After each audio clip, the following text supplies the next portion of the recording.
7 राज्यों के उपचुनाव के नतीजे तो शनिवार तक क्लियर हो जाएंगे। अगली बड़ी लड़ाई अभी यूपी में भी है, जहां 10 विधानसभा सीटों पर उपचुनाव होने।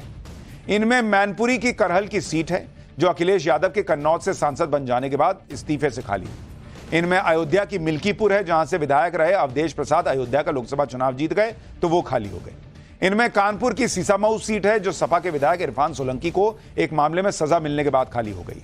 इसके अलावा मुरादाबाद की कुंदरकी सीट है, जहां से सपा के जियाउर रहमान विधायक थे, लेकिन वो लोकसभा चुनाव जीत गए। इसके अलावा अंबेडकर नगर की कटेहरी सीट है, जहां से सपा के लालजी वर्मा विधायक थे, जो अब अंबेडकर नगर के सांसद बन गए। 10 सीटों में मुजफ्फरनगर की मीरापुर सीट भी है, जहां से आरएलडी के चंदन चौहान विधायक थे, जो अब बिजनौर से सांसद हो गए। इसके अलावा फूलपुर की विधानसभा सीट है, जहां से बीजेपी के प्रवीण पटेल विधायक थे, जो अब सांसद बन गए। साथ ही मंझवा सीट पर भी उपचुनाव होना है। यहां से निषाद पार्टी के विधायक रहे विनोद बिंद अब भदोही से बीजेपी के सांसद हैं। इसके अलावा गाजियाबाद सदर सीट पर अतुल गर्ग विधायक थे, जिन्होंने बीजेपी के टिकट पर लोकसभा का चुनाव जीता है। अलीगढ़ की खैर सीट पर उपचुनाव होगा, जहां पर बीजेपी के विधायक रहे अनूप प्रधान हाथरस से सांसद चुने गए। उपचुनाव की इन 10 सीटों का गणित भी समझ लीजिए। इनमें 5 सीटें समाजवादी पार्टी के पास हैं, जिनमें करहल, मिल्कीपुर, कटेहरी, कुंदरकी और सीसामऊ की सीट है। 3 सीटें बीजेपी के पास हैं, गाजियाबाद सदर, खैर और फूलपुर।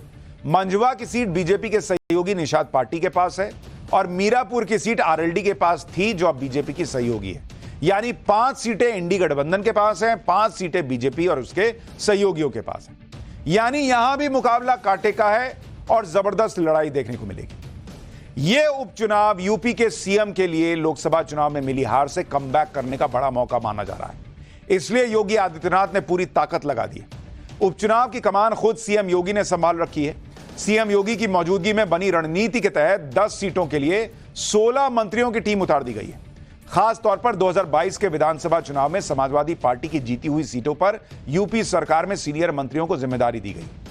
जैसे मैनपुरी की करहल सीट की जिम्मेदारी कैबिनेट मंत्री जयवीर सिंह को दे दी गई है, जिन्होंने लोकसभा चुनाव में मैनपुरी सीट से डिंपल यादव के खिलाफ चुनाव भी लड़ा था। अयोध्या की मिल्कीपुर सीट की जिम्मेदारी यूपी के कैबिनेट मंत्री सूर्य प्रताप शाही और राज्य मंत्री मंकेश्वर शरण सिंह को सौंपी गई है।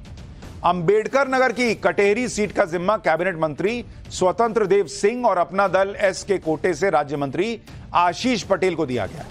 आशीष पटेल केंद्रीय मंत्री अनुप्रिया पटेल के पति हैं। इसी तरह मुरादाबाद की कुंदरकी सीट के लिए कैबिनेट मंत्री धर्मपाल सिंह और स्वतंत्र प्रभार के राज्य मंत्री जेपीएस राठौर को प्रभारी बनाया गया है।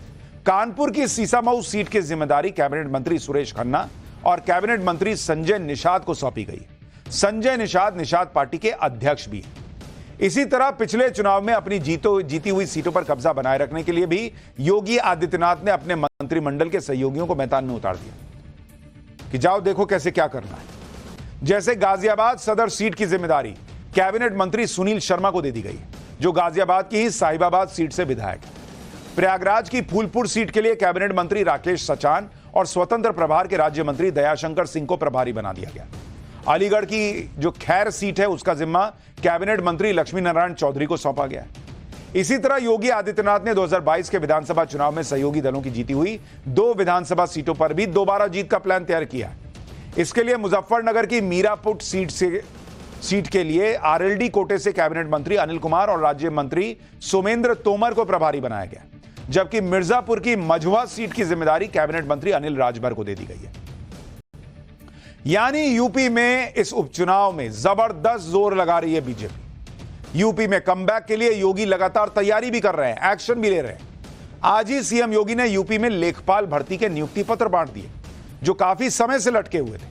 लेखपाल भर्ती के नियुक्ति पत्र क्लियर करने के साथ ही सीएम योगी ने सपा का पुराना राज याद दिलाया कि चाचा भतीजे के जमाने में क्या होता था।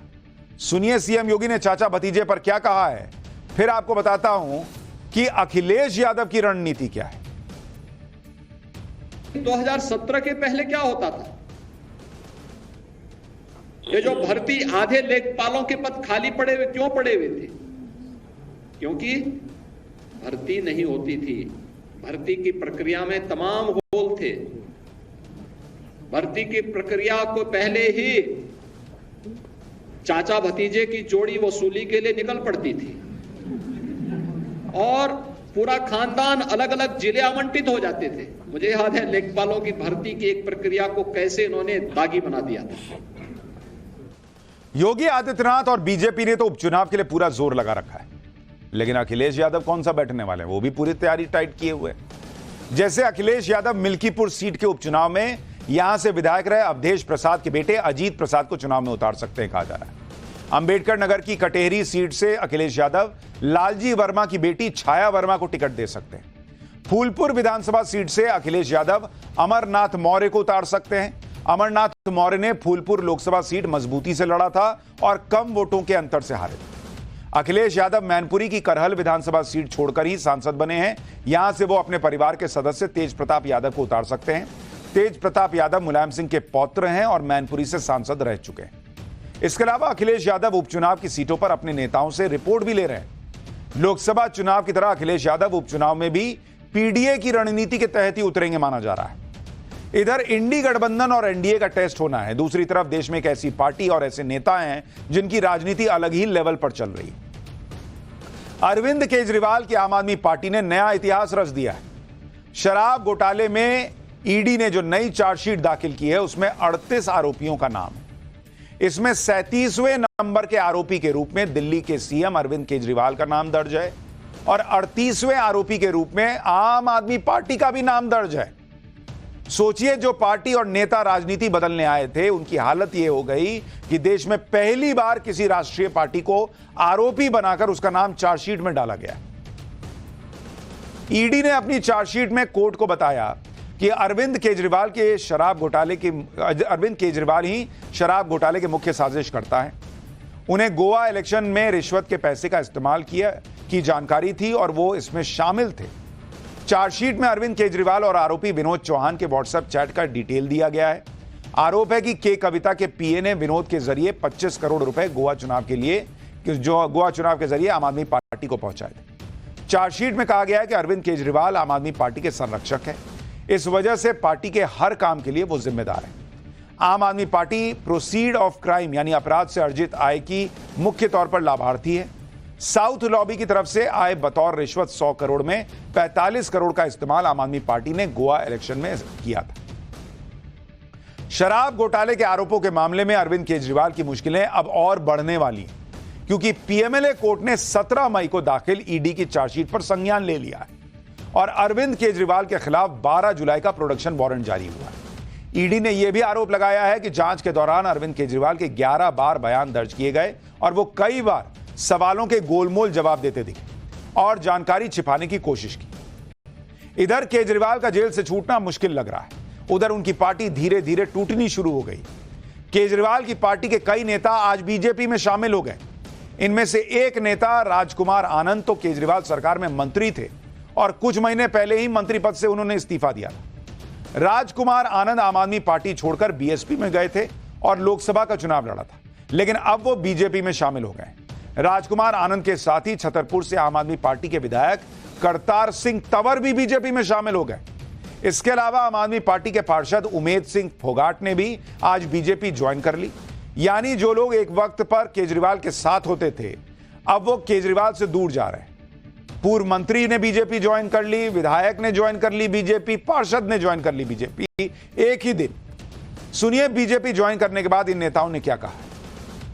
जब मैं दिल्ली का मंत्री बना, मैंने बहुत मेहनत की। सब लोग जानते हैं कि मैंने कितने काम किए, लेकिन फिर भी जो मेरी विश लिस्ट होती थी उसमें हमेशा दलितों के काम होते थे, उसमें हमेशा कमजोरों के काम होते थे। और जब जब मैं उस विश लिस्ट को अरविंद केजरीवाल को दिखाता था, वो कन्नी काटने लग जाते थे। वो दलितों का काम करने में कोताही बरतते थे और दलितों का काम करने में उनका कोई इंटरेस्ट नहीं होता था।